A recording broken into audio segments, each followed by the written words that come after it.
Hello and blessings to you. In this video, we'll be going over Chapter 6, as well as talking about nouns in general, prepositions, and a little bit about the definite article. Alright, so again, we will start with our vocabulary. I'll repeat the word in Hebrew, give you a moment to repeat it after me. Then I'll say the word in English, and if you can repeat that out loud as well. First we have ach, brother, eretz, land, country, and notice this word is accented on the first syllable. Derek, road or way, also accented on the first syllable. Heim, heima, is the masculine version of they. Heina, the feminine version of they. Har, mountain, hill. Yom, day.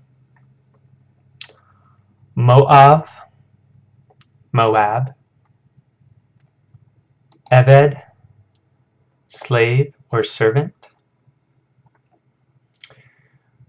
We have ayin beit resh, or avar, for crossover, pass. Ir means city. Am means a people, nation. Shin lamed chet, shalach, means send. Sham means there. Okay, so the author gives us some notes here. Hopefully you've read through this on your own already. So we'll move on to going to the plural nouns. So in English, to make something plural, we typically will add an S or an ES. In Hebrew, we'll also add things to the end, and it depends on whether it is a masculine or a feminine word. Okay? So masculine nouns are made by adding the ending hirik yod mem. So im. So we have melek and malakim. Devar, devarim. So this hirik yod mem is what we would call our diagnostic feature. This is what tips it off for us. But notice there are some other changes as well. In this case, the other vowels have shifted. So instead of shigol and shigol, we have a shava and comments. So we're not going to memorize why and how other vowels shift. So just be aware that that does happen, and that the diagnostic feature would be a hirik yod mem for the masculine. Now for the feminine, we add a holam vav tav to the end. So we have eretz, aretzot. Okay? So notice though, some feminine words, specifically the ones that end in a hey, will actually lose that hey whenever the ending is added. So here we have some examples of that. Mishpacha, mishpachot. Behema, behamot. Okay? And the same is true also for feminine words that end in tav. Might also lose that tav and be replaced by that feminine ending. So here are some examples, and I'll just read through these so you can hear the difference. So for brother, ach, brothers, achim. Bain, son. Banim, sons. Davar, word. Devarim, words. Har, mountain. Harim, mountains. Yom, day. Yomim, days. Melek, king. Melakim, kings. Na'ar, a young man or child. Na'arim, young men. Aved, servant. Avadim, servants. Am, people, nation. Amim, peoples, nations. Okay, similarly, with feminine nouns, we'll go through this list as well. So, eretz, land. Aretzot, lands. Behema, animal. Behemot, animals. Mishpacha, family. Mishpachot, families. Na'ara, young woman. Na'arot, young women. Hopefully you're tracking so far. So again, those diagnostic features are the hirik yod, mem, for the masculine ending, and the cholam vav, tav, for the feminine plural ending. So this is the general pattern. Now, sometimes that pattern is broken, okay? So, for example, a singular for man could be ish, but the plural is anashim. So you might recognize here the Hebrew name Enosh, which just means man. So for women, we have Isha. For women, we have Nashim. So notice the similarity between these two words. And this is actually because sometimes in languages, two words with similar or identical meanings will become conflated together. So this happens in English, like with the verb go. Well, in the past tense, we don't say goed, we say went. So sometimes distinct words come together in the same pattern. I don't know if that made a whole lot of sense, but that's what's happening here. So we have ish and enosh. So they're separate words, but over time they have come together for ish to be typically used as the singular word and anashim typically used as the plural word. So you can see these both come from the same, looking at the second halves of the word. Okay. Some other kind of irregular ones. We have bait is house, and batim is houses. So with house, we might typically expect a feminine ending, but baitot, but that's not what happens here. Instead, we get that masculine ending, batim. Same thing here with daughters is something funny happening. We have bat, which is daughter, banot, which is daughters. So if you're very perceptive, you might notice this ban looks like the ban from son. So this is like son with a plural feminine ending becomes daughters. So that's kind of what's happening here. So singular, we have bat, plural, banot. Okay, some words, despite their gender, actually take the opposite ending, the opposite plural ending. So av, you might expect to have avim. Instead, we have avot. Okay, same thing down here. Ear, we know this is a feminine noun, but it takes a masculine plural ending, arim. So when this happens, this is still a feminine noun, even though it takes that masculine ending. And that's going to be important for when we start to conjugate verbs. So this is still feminine, even though it has the masculine ending. Okay, moving on. So in chapters 4 and chapters 5, we learned the masculine and feminine singular nouns and the verbs that go with those nouns. In this chapter, we'll be learning the plural verb because we just learned those plural forms. Alright?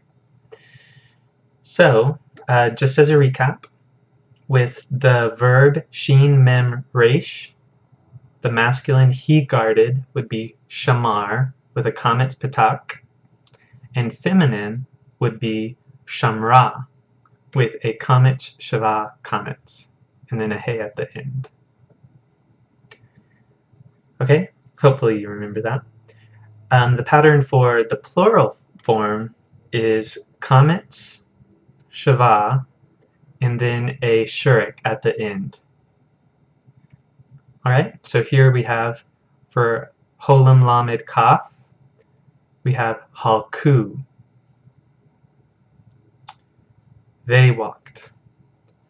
Okay? Shamru. They guarded.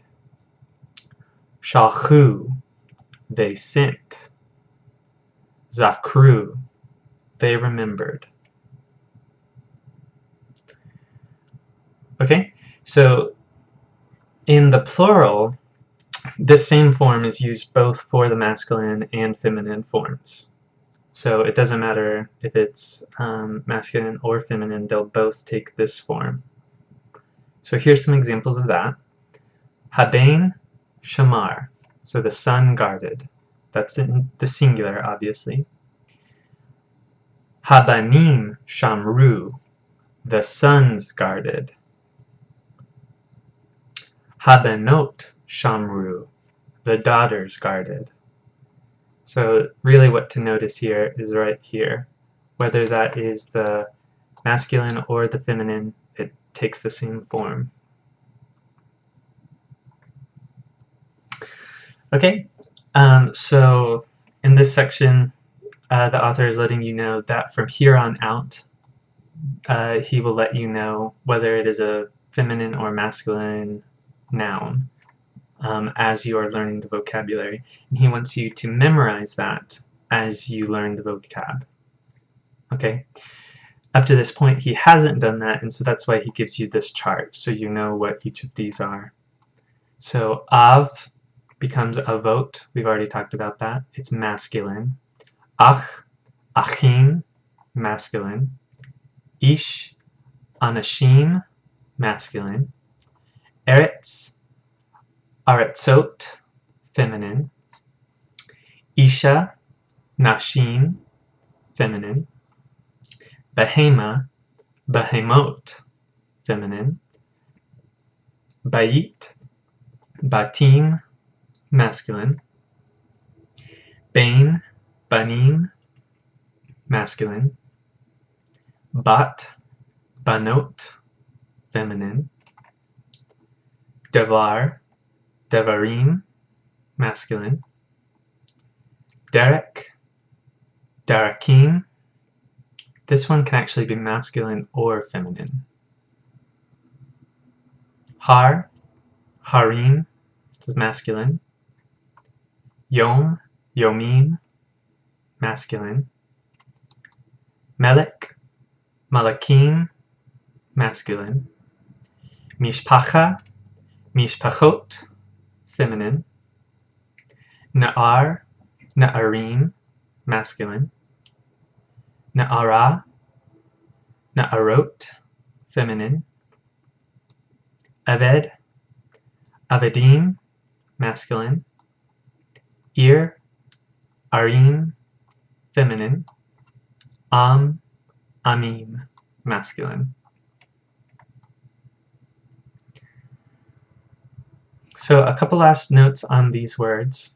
In Hebrew culture, there are collective nouns that, whether they're masculine or feminine, they could stand as both at the same time. So anashim could be translated as men or people.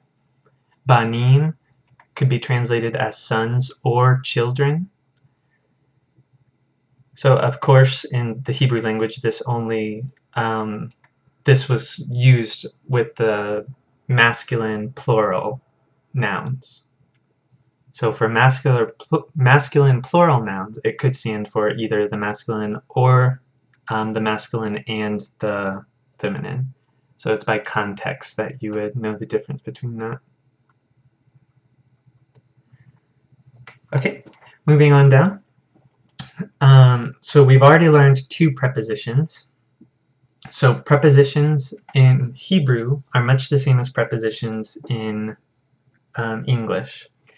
So prepositions say something about either the timing of a verb or noun, or the placement. So like to the school would be a prepositional phrase. To is the preposition.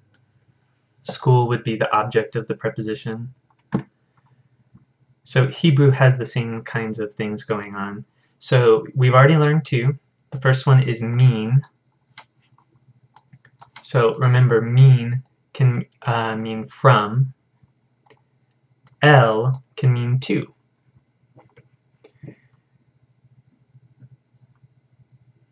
So actually, in Hebrew, let me pull up the right thing. There are three types of prepositions, okay? Three ways that you might see a preposition. The first one, prepositions can be independent words. So a lot like the ones you, well actually, those ones are not. But so we'll get to some other ones, like lifnei. Literally this means to the face, but it means in front of or before. Lifnei hamelech, before the king. Achar hamabul, after the flood. So you notice in these examples, these are independent words. They are completely separate.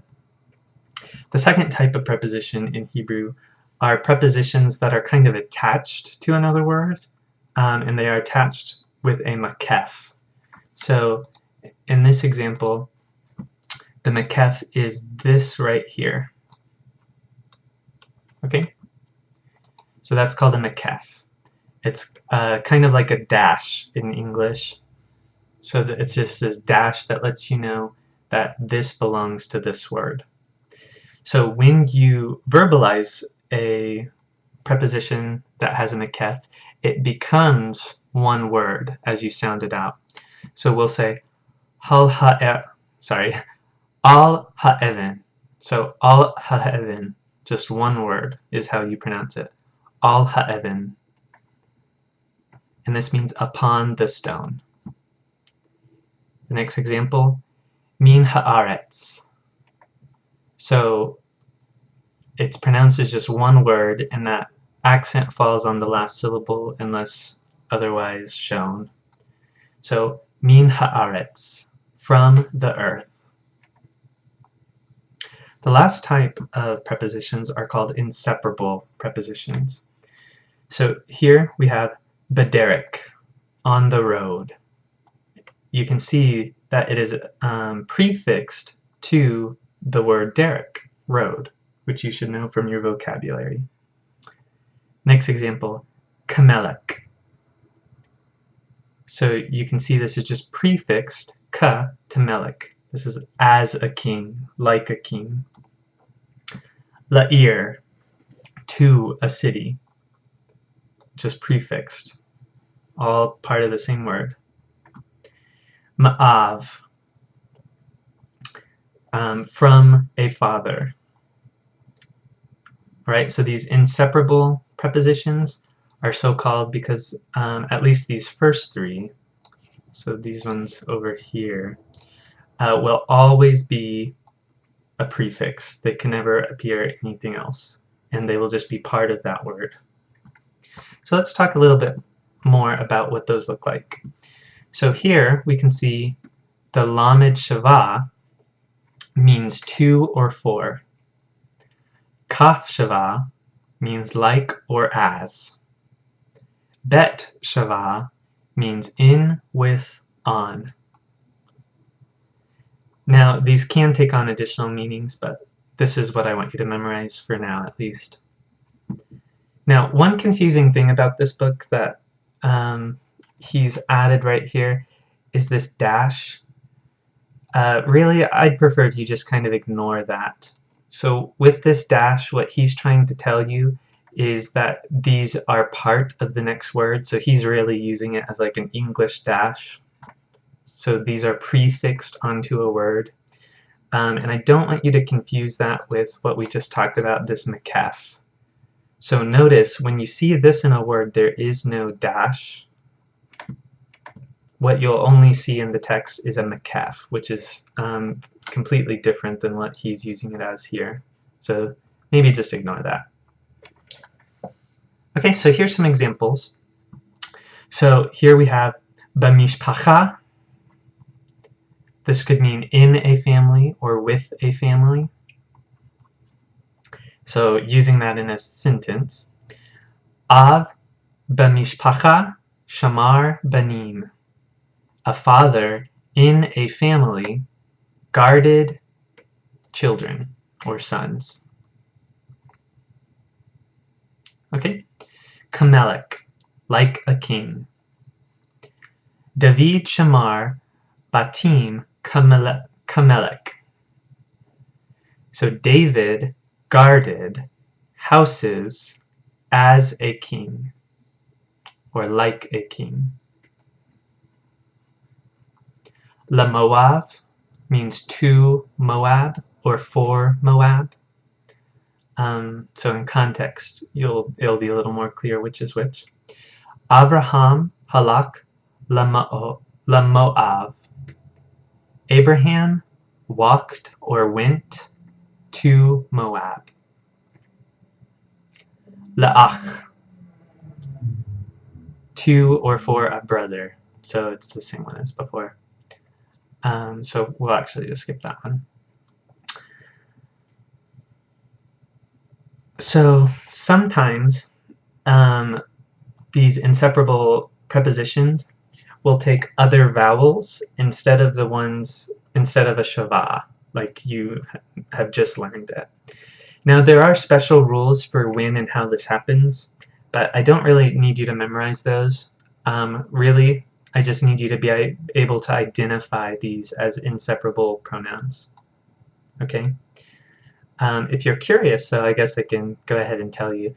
There are certain consonants called labial consonants or lips. They're consonants spoken in your lips up front.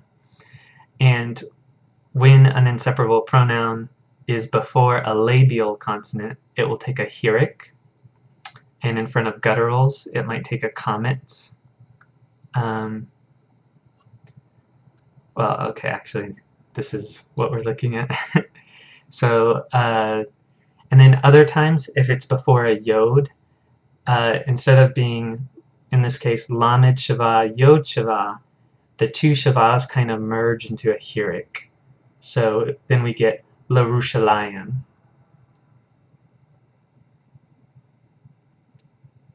Okay? So again, there are rules for when and why this happens, and if you're interested, I'll let you know. But for now, I really just want you to be able to identify these as inseparable prepositions. Okay, so if these are prefixes, you know another prefix already, and that is the definite article. So what happens if you have an inseparable preposition as a prefix and the definite article as a prefix? Well, what typically happens is the hey of the definite article drops out. But everything else, the patat, comments, or shakol, whatever was with that hey, and the dagish that follows it, will still be preserved in that word. Okay, so here's some examples of this. So on the right here we have bayit, which is house. We could get babayit, in a house, habayit, the house, babayit, in the house. So notice in this last example, this has both the inseparable preposition right here, and it also has signs of the definite article with this patak and this dagesh right there. So this lets us know that this has both the inseparable bet as well as the definite article. So it's almost as if we put the bet here, this goes away, and so does the shava, and the bet just moves over. So that's what's going on here. Okay, same thing over here. We have av, father, la'av, to a father or for a father, ha'av, the father, la'av, to the father. Okay? One thing to remember is that the definite, so proper nouns are already definite and they do not take the definite article. And so for that reason, proper nouns will also not take this version right here. Instead, it will look like this version, unless there is some other kind of peculiarity going on with the word. So here's some examples of that. So we have bavayit, so this is in the house.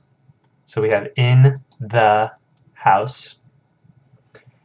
And then bamitzrayim, in Egypt.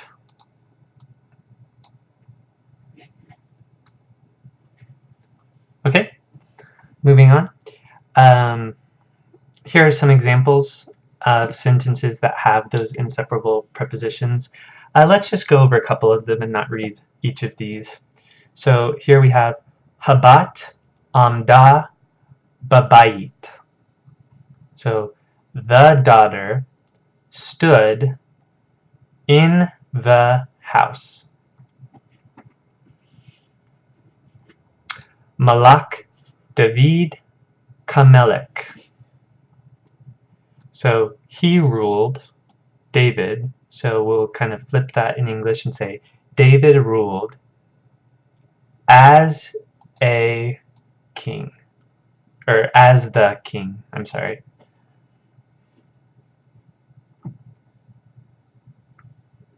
Okay.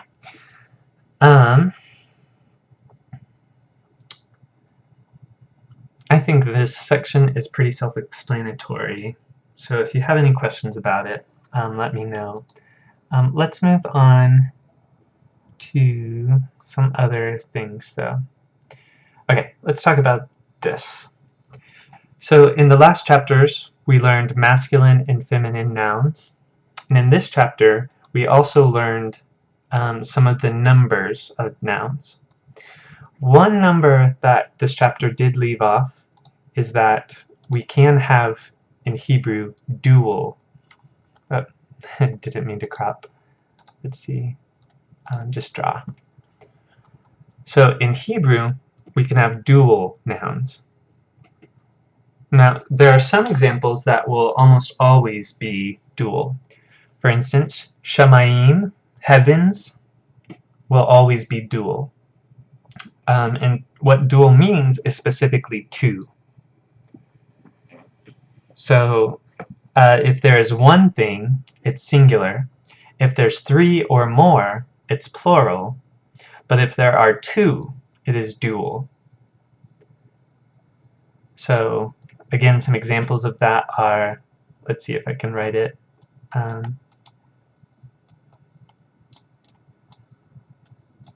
Well, kind of going below the page here, so we'll just kind of scrap that idea.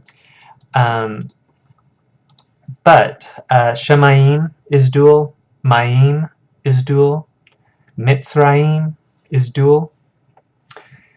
So you've learned that the masculine singular will typically have, is called endingless. The word doesn't really have any patterns to it. It could kind of look like anything. Feminine singular will usually, not always, usually end in either a comet's hey or a tav, or one of the other patterns that you've memorized to this point. Not always though, sometimes they can look a little different. Now, in this chapter we just learned plural, so we can have hirik yod mem for the masculine plural. So in this example, avedim, servants. For the feminine, it could be a holam vav tav. So this is torot, laws, torot. Now for the dual, it will be the same for both genders. And if you remember this patak yod, especially with the hirik following it, will make kind of an I sound. So here we have avadayim, ovadayim, toratayim. And this would mean ovadayim, 2 servants, toratayim, 2 laws. So I know we're just kind of briefly covering this, but if you have any questions over that, let me know. I will put this chart up on our course for you to look at. Let's see. Let's also really quickly talk about mean. So mean is one of the prepositions that you should already know. Hopefully you're studying this as a vocabulary word. Mean is a funny preposition because it can be a makef preposition. Remember that second category. You can have mean melek, but it can also be inseparable. It can just be prefixed in front of the word. So in this case, it would be mi melek. Both of these mean exactly the same thing. From a king. From a king. Okay, there's no difference in meaning, but you could see both forms as you're reading the Hebrew text. All right, and so let's explain a little bit of what's happening here. So when this word gets prefixed, it's like it's just getting smashed up together. But noun is kind of a weak letter in Hebrew and Aramaic and other Semitic languages. And because it's weak, sometimes it just drops out, like it just disappears. And when it does that, it will usually leave, it will turn into a dagesh, and this is called assimilation. So technically, this noun right here becomes this dagesh whenever the word gets squished together. So if you remember our 2 types of dagesh, we have a dagesh forte and a dagesh lene. This will be a dagesh forte. So technically what happens in a dagesh forte is it's letting you know that there is a letter that has dropped out, typically in front of that letter. Okay, so when we were talking about syllables, we kind of pointed to the fact that typically it will be that letter twice, and that is what usually happens. So if you typically see a mem with a dagesh, it would actually be 2 mems. In this case though, it is actually this noun that has assimilated. Now what happens whenever you have a prefixed mem to a word that begins with a guttural, such as ear? If you remember, gutturals reject the dagesh, and so what happens is this hirik lengthens into a tsere. So instead of me ear, it becomes me ear. Okay.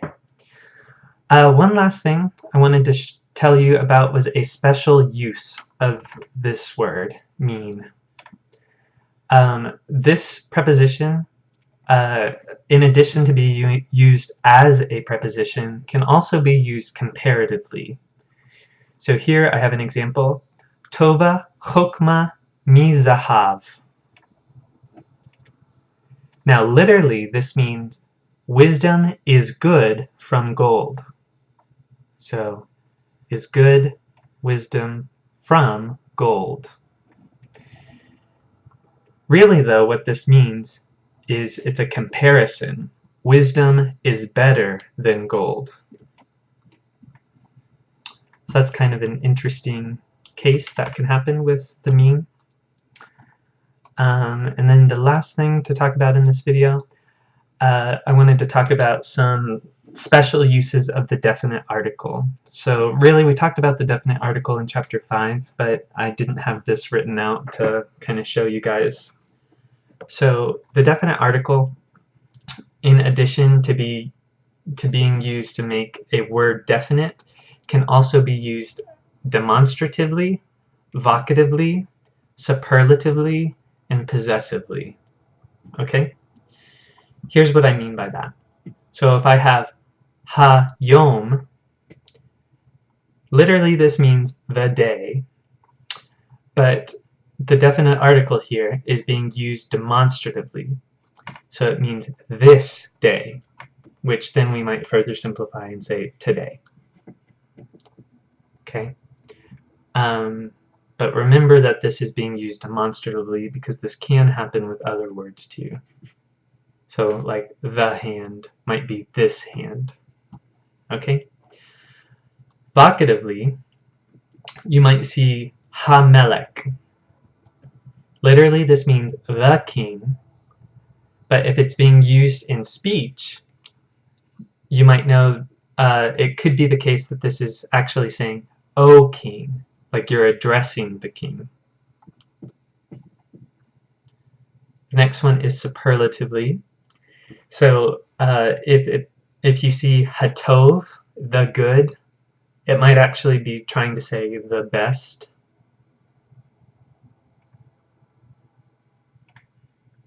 Finally, it could be used possessively,